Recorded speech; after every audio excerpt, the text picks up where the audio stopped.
A few eyebrows were raised at the weekend after Saturday's 2-0 win over Everton for City. Pep congratulated Erling Haaland on scoring both goals, but then said this to the Scandinavian broadcaster TV2. Erling, first of all, is young, playing in a position that's the most difficult position on the pitch. With the striker is surrounded for 4 or 5 players. The spaces are minor.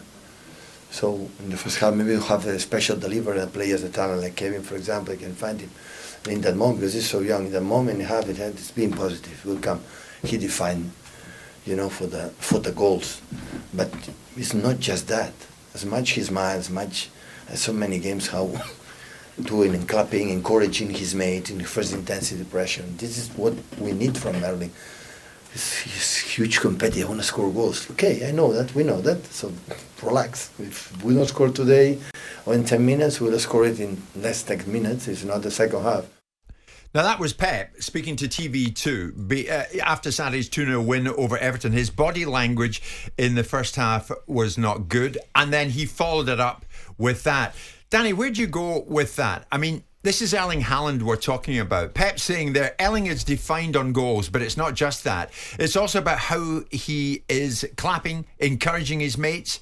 And in the first intense press, this is what we need from Erling. In other words, it's not just about goals. This is what we need for him. When we press, we need him to do X, Y, and Z. Well, he was saying not just goals. Yeah, but he actually said there, because sometimes his wording, people take it the wrong way. He actually said so many games he does clap and encourage other players. He said that there.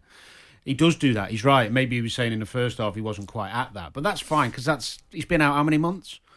He's going to need a little bit of time. Irrelevant, but look, Haaland's strength is what most people perceive his weakness to be, which is his discipline in keeping his position and being patient. He does not care about looking good. He does not care if he has 15 touches in a game. Yeah. He keeps his position amazingly well, and it takes super discipline because in a side that dominate possession and have so many wonderful technicians, it would be easy for him to drop in and get a few more touches on the ball and look like he's joining in and look like he's linking the play. For what? Don't need him to. They dominate every game. So all he does is he stays high and he keeps making the runs and he waits. Sometimes he's walking. Sometimes he looks a bit like he's not involved. But that's what great centre-forwards do. I know what Pep's saying. Yeah, of course you want him to be a team player and geeing people up. And their press is really important to him. And generally he does it really well. Have you played with anyone remotely like Haaland? Michael Owen in his pomp was somebody who was very aware of what his strengths were. And his strengths were scoring goals? Off the back of people, yeah. And not worrying too much about if he hadn't touched the ball for a little. Darren Bent was brilliant at it. In fact, Darren Bent was incredible at not doing the things he wasn't good at. He'd stay out of the way. Because he knew. He'd just wait, and Michael did it as well. But Haaland is the best striker in the world at 23 years of age, and unlike anything I've ever seen before, because of his obviously game intelligence, but his discipline to play the role. How close is he to being the complete striker? Is he already? Yeah, he's complete.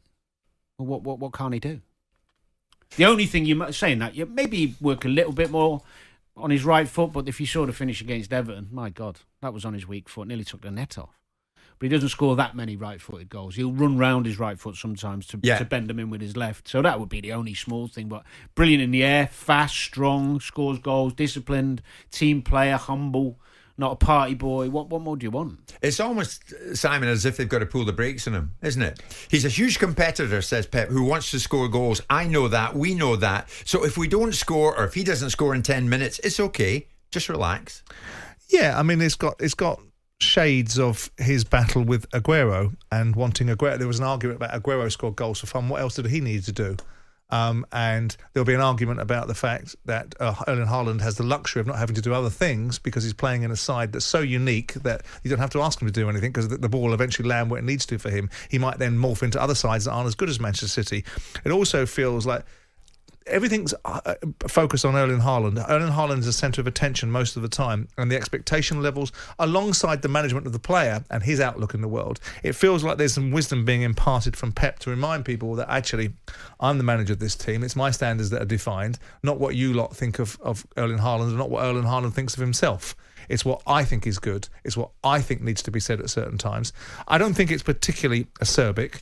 I just think it's a manager talking in context about a player that possibly was coming back into his side and wasn't doing a couple of things that he'd like him to see. And I don't think it's necessarily as far-reaching as Danny alludes to in terms of the expectation of what Erling Haaland. Every player can improve. Every player can add different facets to their game. Minimally with him in terms of wisdom and experience. The more he plays, but we'll see. I mean, at this moment in time, he has the luxury of being in a situation where he's playing for such a remarkable side that he doesn't have to add other facets to his game. And adding facets to his game surely doesn't mean detracting from others, does it? No, I think you have to be careful what you add to make yourself look better and the team worse. Some players can make themselves look better on any given day, but it doesn't benefit the team. I mean, that's rare, but it can happen, especially as a striker. You know, how many times have we sat on the show talking about strikers who we see him everywhere, but in front of goal, you know, he's chasing fullbacks down and wingers down and all that. But I just think with Haaland, there's a lot of talk because of who he is and the club he's at and how big a figure, personality he is in terms of, you know, his stature and all that. Do you agree with that? He can't do what Harry Kane can do. Drop in? No, he doesn't drop in and put people in. That's not his game. Harry Kane can play as a 10 or a 9. Very different player. Haaland's an out-and-out striker. But is he also saying that... I mean, it's interesting. I watched on Saturday the centre-half that everyone's raving about gets shrugged off, like got ragdolled. Yeah, I felt him a bit on that. It was a bit of off-balance. I know, but notwithstanding it, Haaland played on a level and made that centre-back look relatively pedestrian at that time. And that's potential. And people are talking about him being an £80 million centre-back. He's good. Okay, he's good. But with Haaland, you know, you look at it and say, there is this feeling that it's all about goals. And of course, there will be times when teams are going to really focus on Haaland more than they are now and get better centre halves playing against him, and he might not find the opportunities for himself.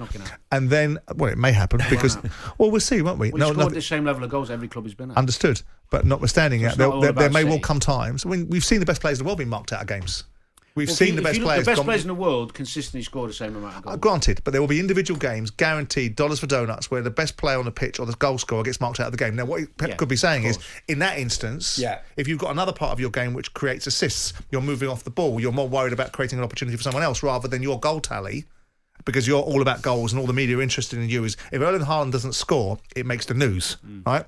So with that in mind, there's that additional perspective. If you become more intelligent and more aware of other things in the game, then you're going to become even more dangerous as part of the side because you're going to create solutions for other people without being the goal scorer yourself. Yeah, I think that's fair, but I think I don't see that as a weakness. I think the fact he plays that role so disciplined and understands it gives the other players the space to do the things. And the best you've seen in English football at being disciplined in that role, yes. Yeah. And the maybe the only thing that's more important than what you're talking about, Si, is that on occasion when City is so dominant or the game's just going a little bit flat, he does switch off maybe physically on the press. I don't know. I'd have to watch that a bit more closely. I don't see that.